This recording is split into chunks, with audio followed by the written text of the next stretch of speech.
Good, ladies and gentlemen, good evening and welcome to Citizen A, where we're at the week's current affairs with the best political team on television from a very, very, very Auckland perspective. Warning, we're as fair and balanced as Fox News. Joining me tonight on a revolving panel of bloggers and Auckland opinion shapers. Here's a multimedia Shakespearean jester speaking truth to power. He is editor of independent news site scoop.co.nz, the ever-brilliant Selwyn Manning. And he is the Svengali of the right wing, political consultant, NBR columnist and architect of the Death Star, the moral shepherd of the right, Matthew Hooton. Coming up tonight, Issue 1, Rugby World Cup transport fiasco. Who is to blame for decades of infrastructure underfunding, and why didn't the government see this coming? Issue 2, CPAG have put out their latest report, more children in poverty, and things are getting worse. How do military boot camps that don't work and sending mothers out to work when their child turns 1 solve that? Issue 3, the private prison at Woody now costs more than a publicly funded prison. Despite Crusher Collins' claim that this prison would generate income, has Auckland been sold a private prison lemon? And we'll end the show on a final word, but let's kick things off with Issue 1. After pointing out on this very show for the last 12 months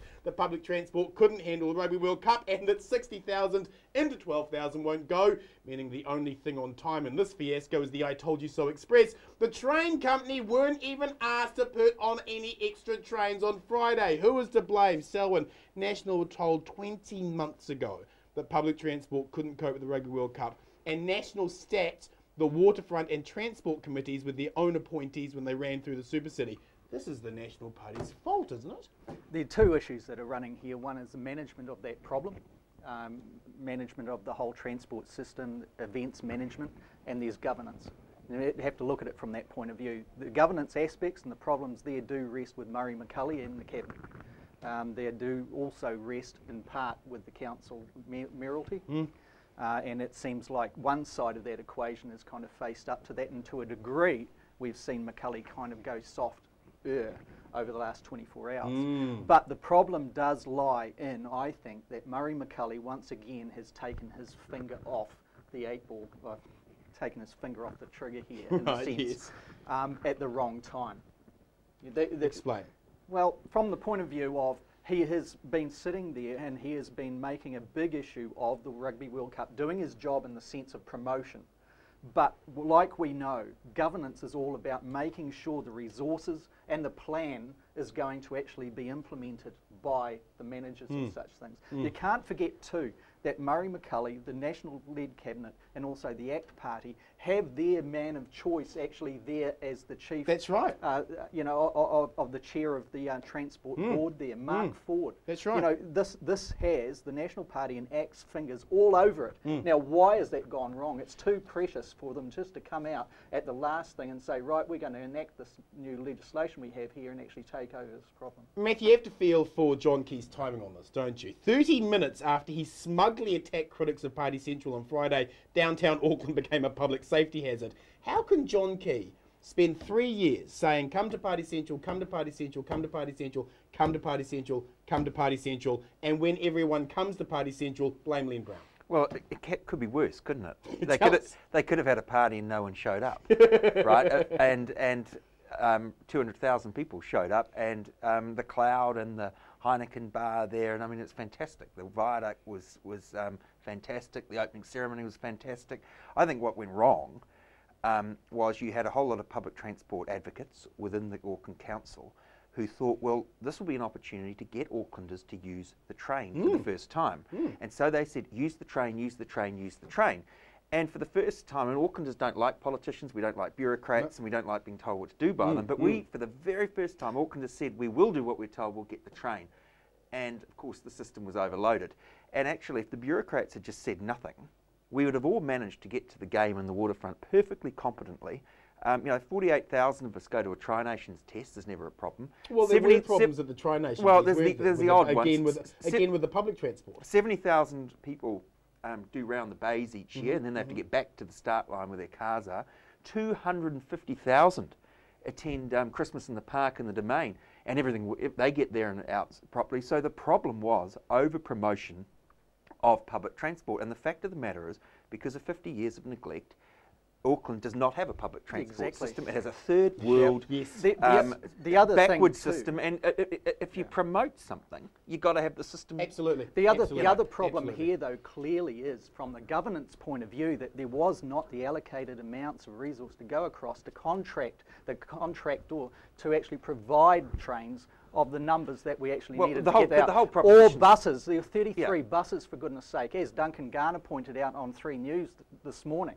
On Thursday morning, I should say, is that there were only 33. That's enough to take like a high school kind Absolutely, of thing to the exactly. movies. And- you know, now, all of public those transport governors, will from Murray McCully down, including the council, but also Mark Ford on the actual transport They board, knew about it, didn't surely they would think 15, you know. Well, I think your estimate of 50,000. 15,000 Yes, people. wasn't it? No, but 15,000 to be transported Yeah. to Eden Park. I Yeah. mean, for goodness sake. But in you know, any what's case, it the all decision about? to go so hard on public transport Yeah. was also flawed in the sense that even if we had the sort of modern, you know, like Hong Kong, Sure. Singapore, London, every other city in the whole world has, of 1.4 million people or more, even if we had a proper system, it's never going to be built to deal with a peak like this. No, I mean, and it was like you know, it was like physics. It's like a Venturi valve. We just didn't have the Rugby World Cup. We had the Pacific Island Forum with all the people that were attached to that. You had Party Central, but also all of these other events. It goes right back to the original governance decisions on should we have a new stadium at the waterfront. And the answer to that was yes. Yes, Selwyn, absolutely. on Saturday, head of Slytherin House and Minister for Train Rex Murray McCully was downplaying the Friday chaos, and I quote, "In the context of a normally busy Friday and Saturday night, he refused to apologise. He has now seized the entire event off Len Brown. If it's another fiasco on closing night, will Murray McCully be forced to resign?" Oh, well, Murray McCully, as many point out, he knows all the dirt that goes back generations. That guy has so much insurance in his back pocket. He knows you where, know, it'd he take a knows lot where to all the shift him. bodies are buried, doesn't he? But I mean, some of us have got a long memory, and the eyes are on Murray McCully's performance from here on in, particularly. We do remember back in the 1990s when he lost his portfolio for tourism from micromanaging and jumping over the constitutional divide in that instance. And we do have to actually look at Murray McCully. What was his motives for doing this? Meaning taking over the waterfront area. You know, we can talk about that all day, and the strategies and you know, trying to position to make sure they squeeze some sort of control out of this that actually spins off onto the public's perception of how they are performing. But at the end of the day, it's going to be all McCully from here on, and I think that is why he is not looking convincing. He is not confident in his own abilities as the hands-on looking governor, nervous, isn't he? and he He's looking certainly nervous. knows that they have not been making any investments to actually address the problems He's that we certainly have. accountable now. Now, right, And I mean, you know, he was in charge of Queen's Wharf. Yep. And Queen's Wharf was superb. He was in charge of the ceremony at Eden Park and all, and that was superb. And I think he has a fair complaint when he says, well, it was the bits that were controlled by the Auckland Council that failed, meaning the train lines and the area around By around people that Queen's his government Wharf. appointed, though. They Well, control the CCOs on this. They control the CCOs. the mayor of Auckland is Len Brown. Yep.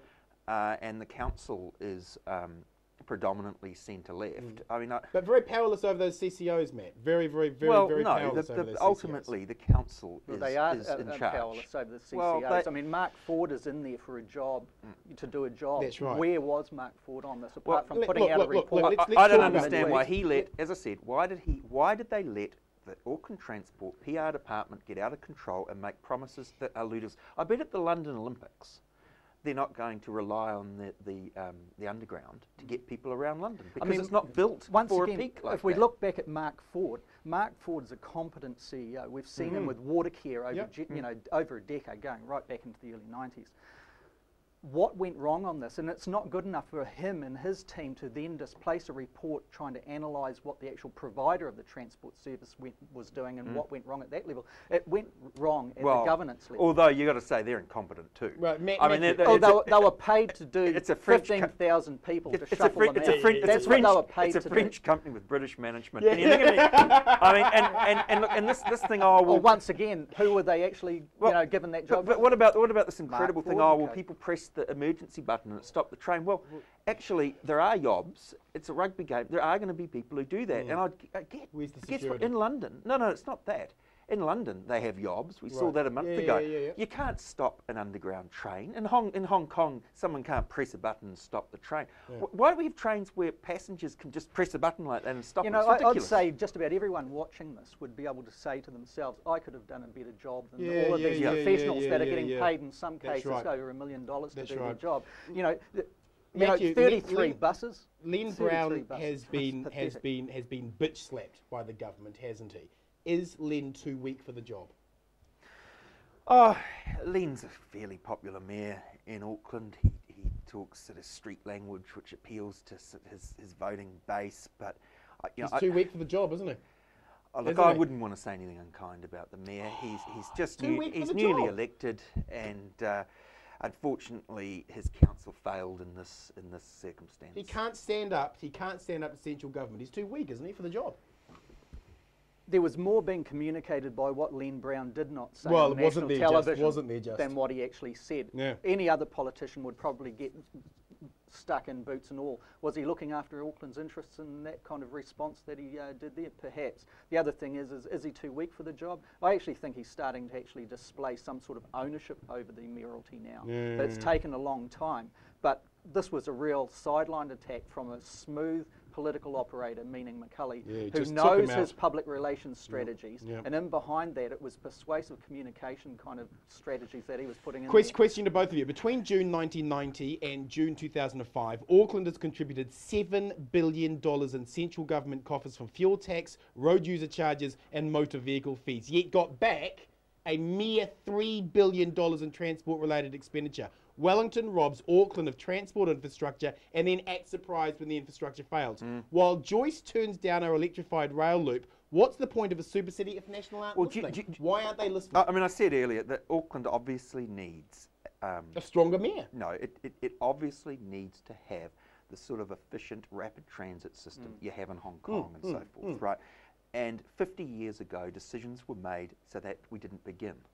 And now the gap between what is needed and what we've got is so great that the price is so enormous that the politicians are just afraid of the cost. And I mean, and justifiably so. We don't have the money to build what's necessary. But the thing is, Sept National actually campaiged in the 2008 election on a PPP infrastructure development plan. well, let them get on with it. Exactly. Oh, You know, no, what I mean- is holding back?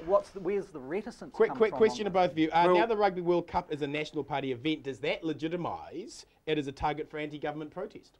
It's now Murray's. You know, it's maybe, ridiculous. but I don't see that occurring, to be honest with you. What I see here is a body of disenchanted people that have actually had the opportunities of having a damn good night out taken away from them. You know, I know of an individual, she's a nurse.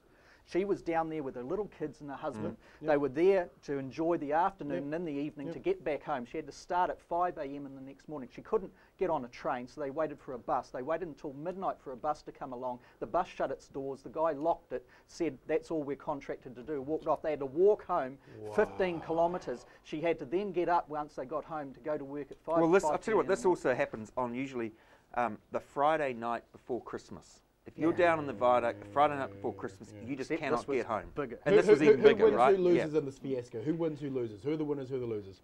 The council has lost. Losers? The council was seen as the ones who are in charge of the trains, whether we like that or not.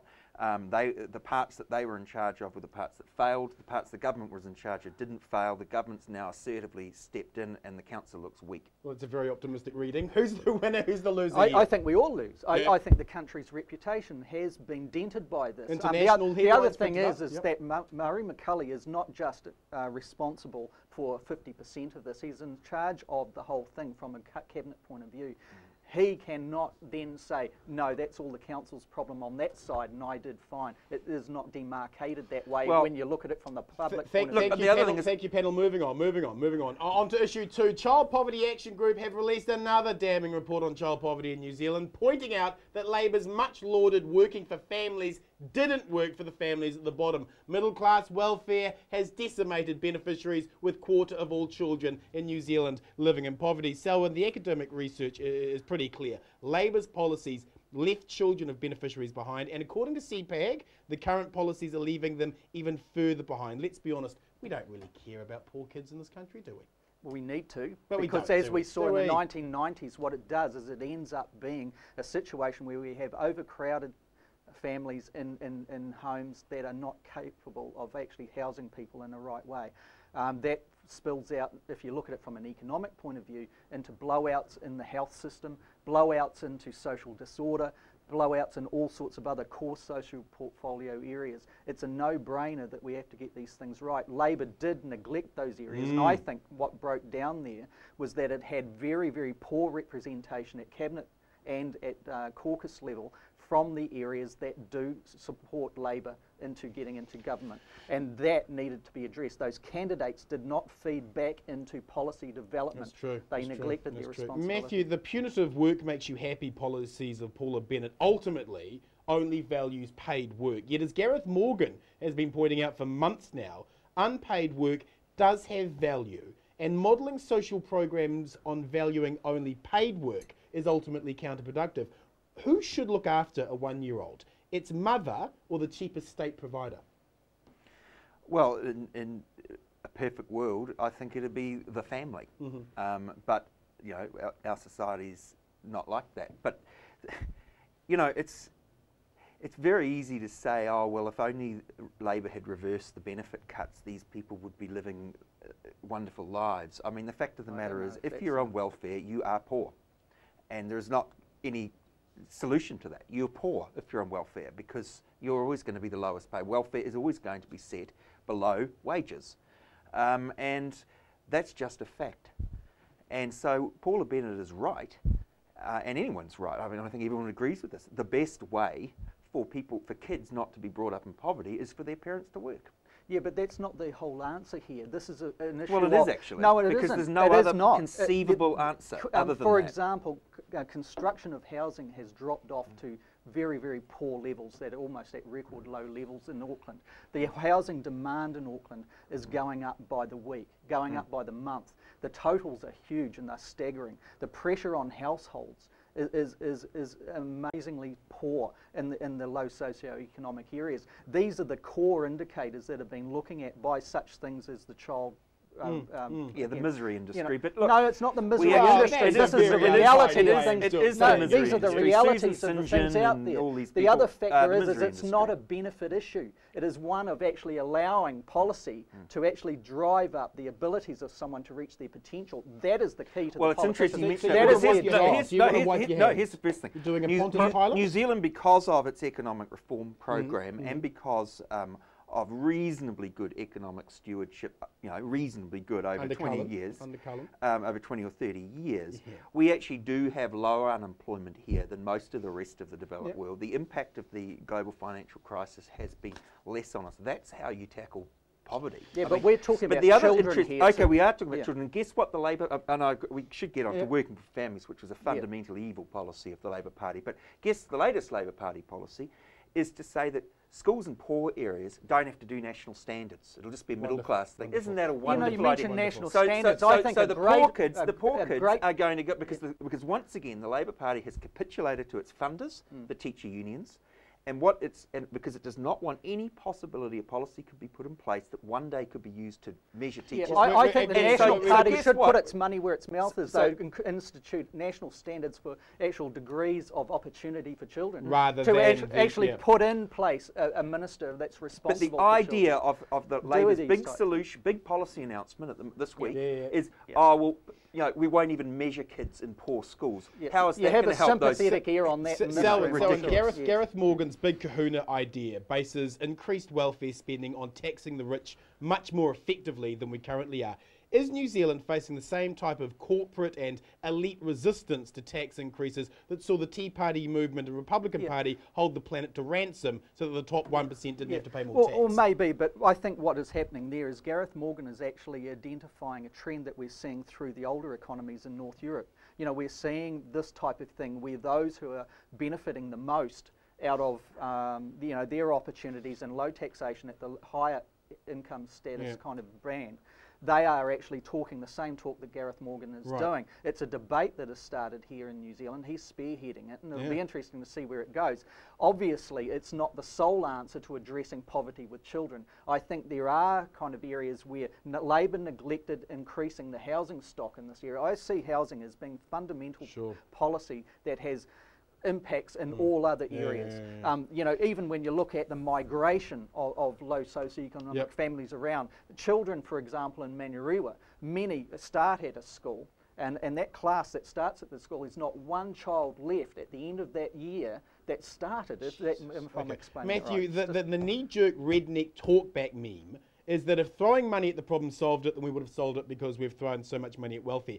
Yet the actual figures show we spend less than half the average in the OECD on our children, and our 28 out of 30 rankings for child outcomes highlights this underinvestment. With the economic cost of child poverty put at $6 billion a year, when will we see welfare as an investment rather than a cost? Well, it's not an investment, it's a cost. It is? And the fact of the matter is, in many countries, and one of the reasons there was, we've got troubles in Europe, and to a lesser extent, or greater extent in some ways in the United States, is because we have massively increased welfare through most of the world over the last decade. Yet at the same time, people don't want to pay taxes.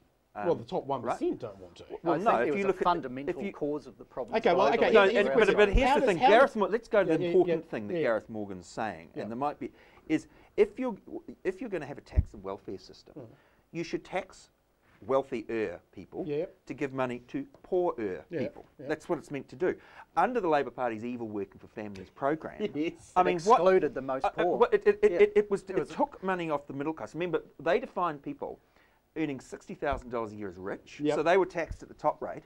But people earning up to $170,000, $180,000 were then receiving Working for Families payments. And they set up effective marginal tax rates of, in some cases, 90 or over 100% for most of the middle class between 40 and 80,000. And that was an attempt to buy elections, primarily, through handouts of people's own money. But what it's done, which I think is the most sinister aspect of Working for Families, is it breaks down civil society. If you are earning, $50,000 and you want to earn $60,000, you might work harder. You might try and get a new client. You might join a union and go on strike. These are all civil, private sector things. But what Working for Families does is, when you join the union, go on strike, get your pay rise, you don't get the pay rise because it gets abated away with these 90% effective marginal tax rates. So what they were trying to do was change. It was a very sinister policy. They were trying to change people's relationships so family incomes would not be based on private sector relationships, including union membership, but will be based on how you vote. And National has to tackle this problem. Question to both of you. How does military boot camps that don't work, which the government has spent millions on, help 100,000 beneficiaries find work? How do these they're not designed to. So Martin, that's a silly question. Simple closed answer is no. Right. But the problem here is the patterns and the trends. You know, for example, the National Party actually cutting funding to significant icons in New Zealand, like Plunkett. And the irony of Plunkett then putting out a statement saying it is going to launch a campaign where the front person of the famous New Zealand dads is going to be John Key, and you kind of think, what is this about? These are symbolic kind of things where they have pulled back to allow, you know. We've got to move on. We've got to move on. Panel, moving on with issue 3 tonight. Turns out the private prison at Woody now costs more than a publicly funded prison would have. Why are we allowing private corporations to incarcerate New Zealanders at a profit when we could have built these things cheaper ourselves? Selwyn Crusher Collins claimed that we'll make $1.2 billion in 30 years from this prison. Falls a little flat when it's pointed out that it'll cost us $1.3 billion. This is just ideology over economic pragmatism, isn't it? Would it appear so? I mean, how do you, for a start, calculate a return to the state from a private prison? One would imagine that the actual income flows going in the other direction, certainly when it's an overseas-owned multinational company. Oh no, you look at savings and you look at recidivism Oh yeah, rates but that's not an income, is it? That's well, it is taking a holistic view. And it's also a debatable, figure. Matthew, we shouldn't be surprised that the private prison model is costing us money already, should we? Because the CEO of Geo told the Select Committee meeting into private prisons that the private prison industry wouldn't save money and that the government shouldn't look to it to save that money. Has Auckland been sold a bit of a Well, the first one is going to be more expensive, and one of the reasons for this is, you know, there are whole lot of consultants involved writing contracts that will then be used for other projects. So the first one's going to be more expensive than the second one to establish. I think the fundamental thing is, I think you can make an ideological argument that says that the police, prisons, courts and the military, right? To me, that's a sound. I disagree with it, but that's a sensible argument. Okay. So you know, to argue whether the cost is this or that, I don't think it's relevant. I agree. I think the issue. ideology is one of you know, possession of responsibility for some of those that can be areas. made, but they don't. That's not being the case here. But look, what the government is confronted with is it currently has about $220 billion of assets. Yep. And that's going to increase just automatically to 250 billion. You know, we talk about these shares and these small number of SOEs being sold, $5 billion, and people are talking about privatisation. Well, actually, in the next 4 years, the net privatisation versus nationalisation issue in New Zealand is there's going to be more and more nationalisation. More things are going to be owned by the state. The value of the state's holdings is going to go up, not down. Wonderful. Now, what the government wants to do is try to manage that. And so it wants to get private investment to pay for some of that. Now that's what's going on here, and I think that makes some sense. Here's the thing that happened after the fiasco of some of those 6-week privatisations. I mean, the telecom, the cabinet decided to sell it. 6 weeks later, it was sold. Yeah. The government wants a more sensible and managed process here. But after that fiasco, what Labor did in 1999 is for 9 years just froze the government's balance sheet, and not a single share in anything was sold, even though Trevor Mallard advocated for it, and nor was anything much acquired. Yeah. And I think the government owns, just in the SOEs, 47 billion. It should manage that portfolio. It should, for example, in my view, sell Auckland Airport, what's left of it, and use that money for the rail link to the airport. What is the point in the government not managing its finances? Well, some of the It makes local no authorities sense. don't. We've got to move on. Final word this week, Selwyn, to you. I think some of the beehive political kind of tactics that have been in evidence in the last month need to be pulled back. We see, you know, the discrediting of, you know, significant journalists like John Stevenson, Nikki Hager's book from the Prime Minister. You know, the Prime Minister's break in logic. Have you read the book? No, I'm not going to read it, but it's full of untruths. You know, where's the logic in that? You see the same kind of beehive tactics, irrespective of what party possesses it at some time, washing over Auckland over this thing, with Murray McCully coming in, who has his hands deep in responsibility for what went on last week. And he's standing there and saying, we're coming in, we're taking over this, almost a nationalistic kind of aspect to it, and we're going to sort it out so it doesn't happen again. Well, I'm sorry, it shouldn't have happened again in the first place, and those kind of tactics just don't wash up here with the people who actually missed out. Mr. Hooton, your final word this week? Well, I think it's fantastic McCully's taken this step. He established a beachhead at Queen's Wharf. He's now moved into Captain Cook Wharf, and I forget the name of the next one. I want him to move all the way to Mechanics Bay. I want him to seize control of that whole waterfront, and I want him to close that port, move the business to Tauranga and Northport and Marsden Point, and turn that into the sort of waterfront that Aucklanders want. Quite clearly, Aucklanders love our waterfront. 200,000 of us went down there, and we've got this god-awful port between us and the sea. There is no sensible urban environment in the world where you would have a port in the middle of your main commercial centre. So good on McCully, and keep marching to the east is my message to him. Unbelievable. Thank you, Sal, and thank you, Matthew. Ladies and gentlemen, to my final word. Thank God Labor have announced they will dump the horror that is national standards in education. Pity Labor have more chance of winning Big Wednesday than winning the election. Internationally renowned educational professor John Hattie has advised the government that national standards could be the worst thing to ever happen to New Zealand public education, yet this government continues to push ideology to help the private education industry over and above the public education system. National standards have always been about creating a false competition model by creating league tables based on these flawed rankings. It isn't about the child's ability to read and write, it's about ideology. The negative impacts of national standards in education makes Auckland's public transport network look like a fleet of gold-plated bullet trains built with precision German engineering. And Tolly's handling of national standards makes Murray McCully look competent. If you like tonight's show, please join our Citizen A Facebook site and connect with other like-minded news citizens, and follow me on my Citizen Bomber Twitter and Facebook page. Thanks for watching, whānau. Good night, Aotearoa.